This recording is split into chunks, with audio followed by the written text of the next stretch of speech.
नाथ माझा मालखांचा पुरावा आहे. एकनाथ महाराज राजे हो.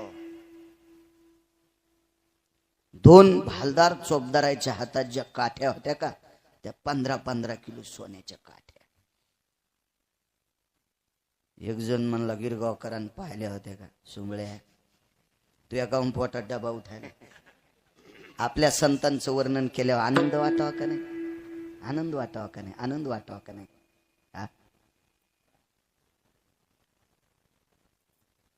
एका धर्माचा एक महात्मा त्यांचा यायला लागला. आता मी येताना पाहिलं,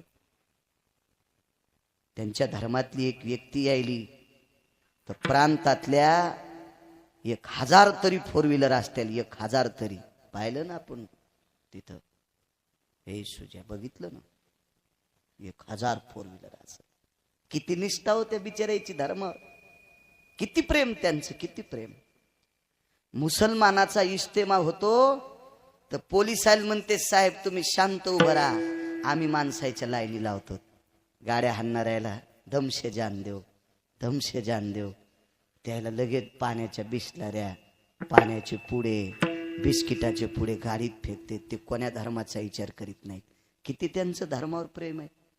हा, इथल्या पोरांनी एकदा तरी पहाट मारुतीरायचं दर्शन घ्यायचं. तुम्हाला गिरगावच्या बाळूची शपथ आहे, हिंदूच्या आईन पाया पडत जा. त्याची कृपा झाली ना तर पंढरपुरातल्या मालकाचा संसार मोडण्याला तासावर आला. आपण जर त्याच्या विरोधात गेलो तर आपला संसार कोणी कोणी पेटन काही सांगता यायचं नाही. हो, पडपड जा पाय. आमच्या सारख्याच्या काय पडड्या तुम्हाला भेटणारे हापक्याच्या पाया पडून. त्याच्या पुढे मान वाकी जा, पंढरपुरातला मालक तुमचा आदर करील. विठाला विठाला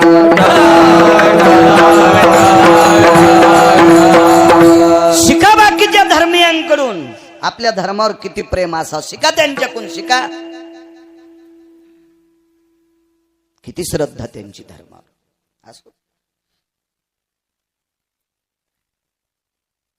काय सांगू लागलं. हा, एकनाथ महाराजांचं वा. चोपदार 15-15 किलो सोन्याच्या काठ्या. आता 10 मिनिटं कीर्तन आगाव करतो दत्तराव. माणसं सात्विक आहेत कीर्तनात, हुशार माणसं. समोर एक गंध लावलेली व्यक्ती पाहिली दत्ता बाबा. खांद्याला पडशी होती आणि गंध लावलेला माणूस पाहिल्याबरोबर 15 किलो सोन्याच्या काठ्या हातात असलेले काठ्या बाजूला ठेवल्या आणि लोटांगण घातलं. का घातलं? कारण ते चोपदार होते, एकनाथ महाराजांच्या घरचे संस्कार होते. त्याला माहित होतं आपण ज्यांच्या घरी भाकरी खातो ते वारकऱ्यांच्या पाया पडतात, नामधारकाच्या पाया पडतात. हो, वेदशास्त्र पुराण वाचिणाऱ्याच्या पाया पडतात. वा, काय काम आहे. महाराजांकडे जायचे. ठीक आहे चला.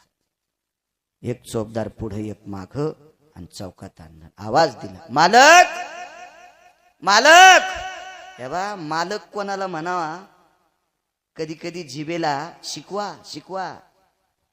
ज्याच्याकडे जरा जोरा पैसे झाले त्या आणि नालायकाला मोठं बी म्हणायचं नाही तरी पाप लागतं.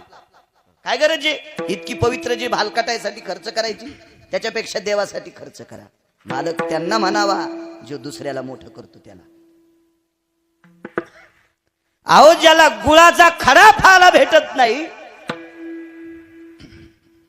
त्याला रामायणाचं व्यासपीठ देऊन टाकलं गावबा काकाला, त्याला मालक म्हणायचं. काशीतले पंडित आलते, रामायण ऐकायला बसले, ते लिहित बसले होते.